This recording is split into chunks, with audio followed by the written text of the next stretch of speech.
To disassemble and replace the touchscreen digitizer or the display on your Nokia Lumia 510, you will need a T5 Torx star-type screwdriver and a plastic separation tool. You can use a plastic knife, a guitar pick, and sometimes they supply a tool with a new screen.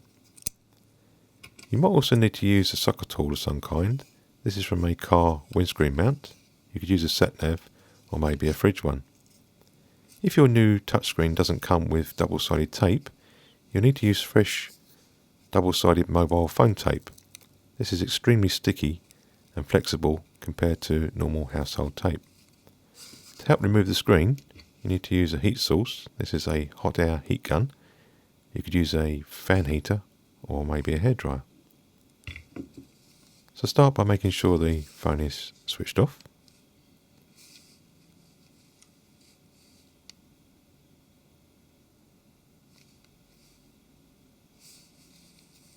Then remove the battery cover. Remove the battery.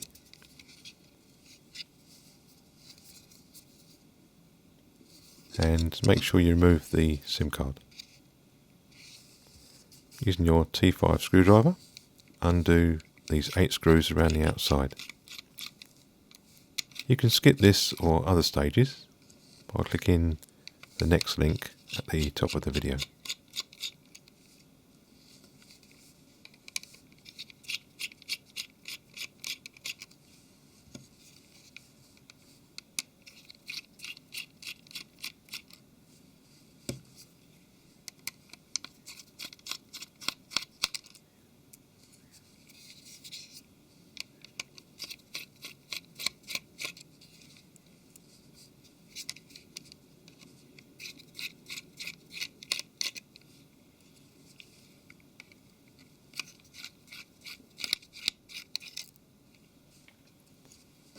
Using a plastic tool, insert it here and lift the housing away. The clips are not very strong, so you should find this quite easy. Don't worry if the buttons fall out at this stage. This is the volume key, the power and the camera button. These are slightly different sizes, so you can't get them mixed up. Now we need to disconnect this flex cable at the top. This is for your touchscreen digitizer.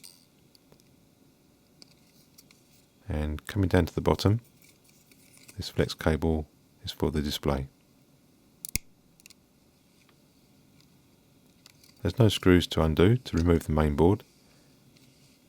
Using a thin tool, gently lift the main board up, and there's a small clip just here. Come down to the bottom and lift the USB socket out of the frame. This is the microphone, and the micro USB socket can be replaced using a hot air soldering iron. These are the 3 LED backlights for the touch keys. This is the ambient light and proximity sensor and the infrared LED. If this gasket isn't sitting down correctly or being pushed against the screen, it will cause the screen to go blank during voice calls. The headphone jack can be replaced by using a hot air soldering iron to heat all the connections at the same time. The camera can be removed by using a very thin metal tool down each side to lift the camera out. This is your vibrating motor, your volume up and volume down switch, lock switch and your camera key. To separate the display assembly, we need to use heat to soften the double-sided adhesive that's going around the outside edge of the screen. To do that, switch on your heat source. Try and get the temperature between 60 and 70 C.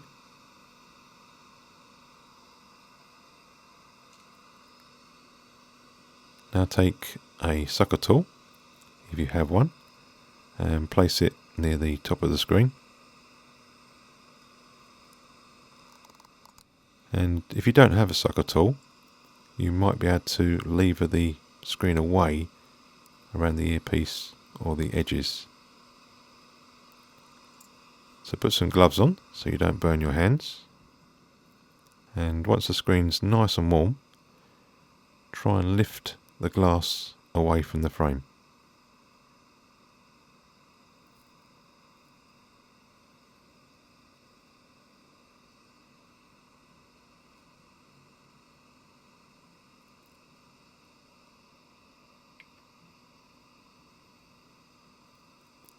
If you try and do this when it's cold, it'll be a lot more difficult because the adhesive doesn't soften.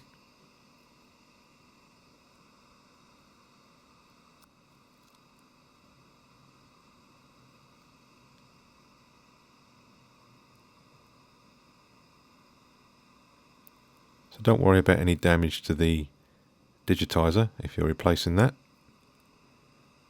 And I'm trying to keep the double-sided tape on the frame, as it might be possible to reuse the original tape.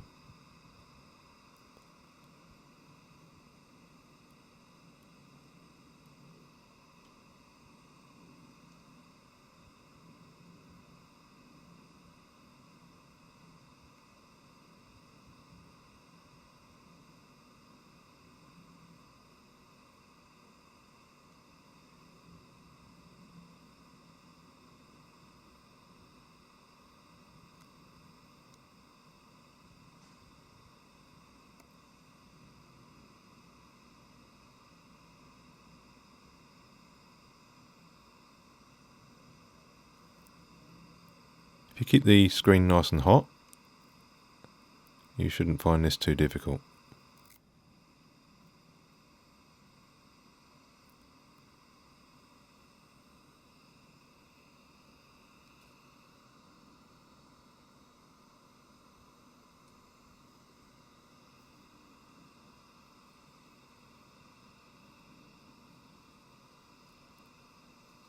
Now here I thought there might be some double-sided tape holding the display in place, so I'm still keeping it nice and warm while I lift the display away from the housing.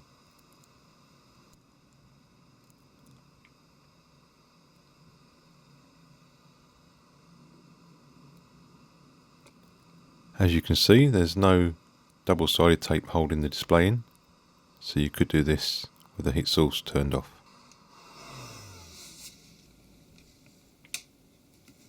If you are reusing the existing frame or bezel, then you'll need to make sure the double-sided adhesive is sitting down nice and flat without any lumps or bumps, which might prevent the new screen from going down into place.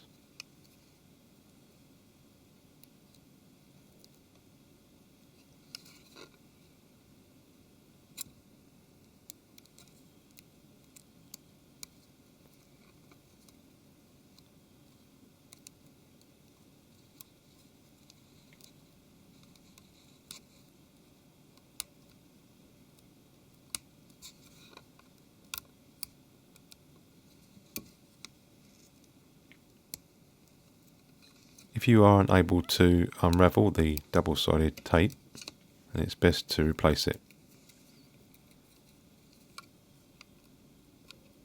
So make sure it's sitting down nice and flat, and just look all the way around the outside edge,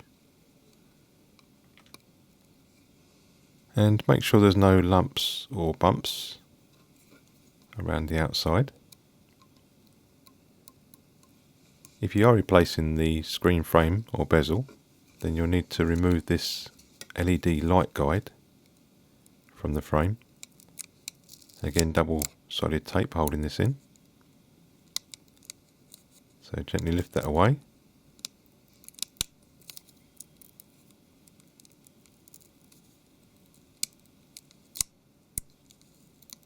You can use some heat if you find it a little bit difficult to lift away, and put that aside. If you are replacing the screen frame, you may have to switch the earpiece over to your new one. Use a small screwdriver to lift that out. Just double-sided adhesive holding that in. And it will only let you place it in the correct way, as it has 2 large pins one side and 2 small pins the other. Now replace any double-sided tape that you wasn't able to reuse.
And a final check around the outside edge to make sure that there's no problems with the double-sided tape.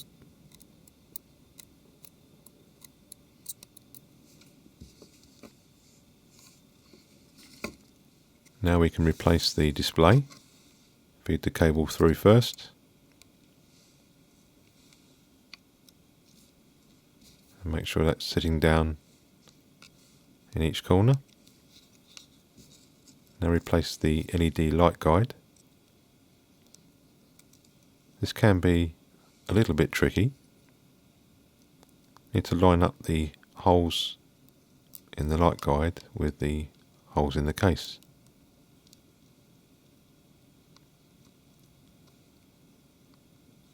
Once you have them lined up, you need to push these little clear light guides through to the other side. Just flex it under and push it through.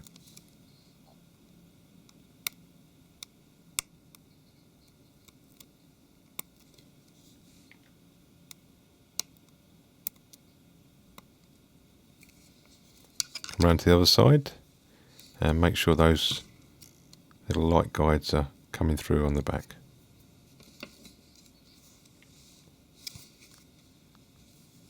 Double check that the holes line up.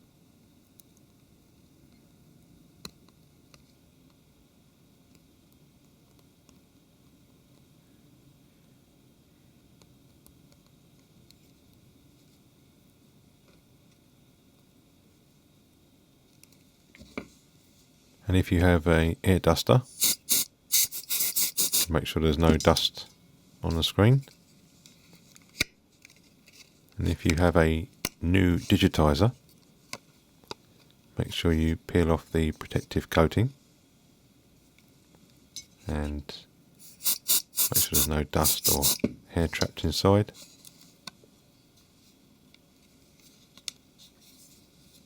And feed the flitz cable through the top.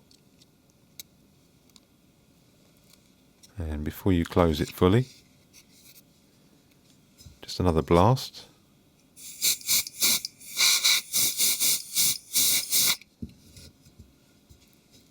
Then bring it down. And before you push it all the way down, have a close look and examination to make sure there's no hair or dust trapped inside, and push the screen fully down onto the double-sided adhesive.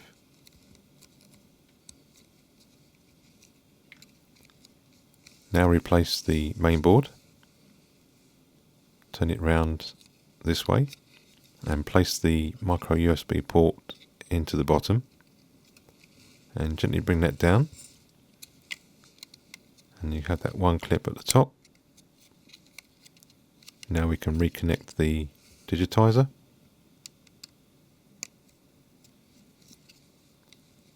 and then reconnect the main display.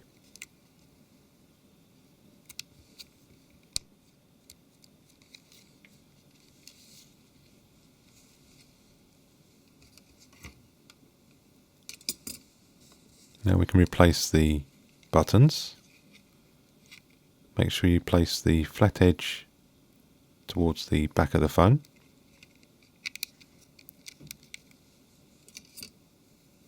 And the lock and the camera button are slightly different sizes, so it's not possible to get them mixed up.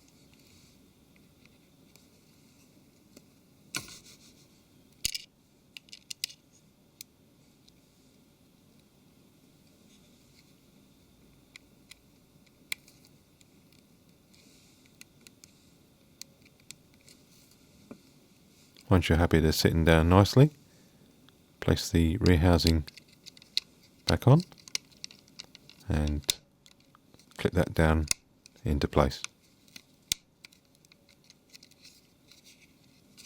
Now replace those 8 screws.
Replace the SIM card and your battery.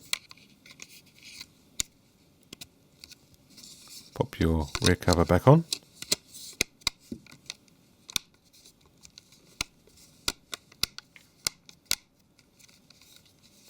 And you now have a fully restored Nokia Lumia 510.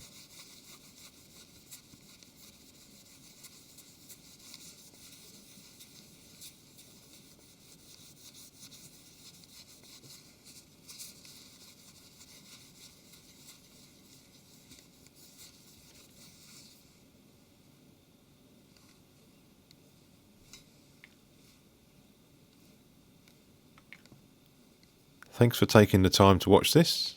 Please don't forget to subscribe and give me the thumbs up, and I shall do my best to make some more.